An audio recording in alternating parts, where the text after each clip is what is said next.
Hello friends, હું doctor નમ્રતા ત્રિવેદી. તો ચલો આજે આપણે ડિસ્કશન કરીએ વિટામિન સી એટલે કે એસ્કોર્બિક એસિડ વિશે. વિટામિન સી છે એ નેચરલ એન્ટીઓક્સિડન્ટ છે આપણા બોડીનું.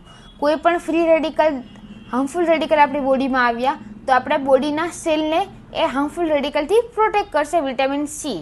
વિટામિન સી છે એ કેન્સર જેવા ડિઝીઝ અને હાર્ટ ડિઝીઝથી પણ આપણા બોડીને પ્રોટેક્ટ કરે છે. હવે વિટામિન સી છે એની ડેફિશિયન્સીથી સ્કર્વી થઈ શકે છે, વૂન્ડ હિલિંગમાં ડિલે થઈ શકે છે, કોલેજન સિન્થેસિસ ઇમ્પેક્ટ થઈ શકે છે.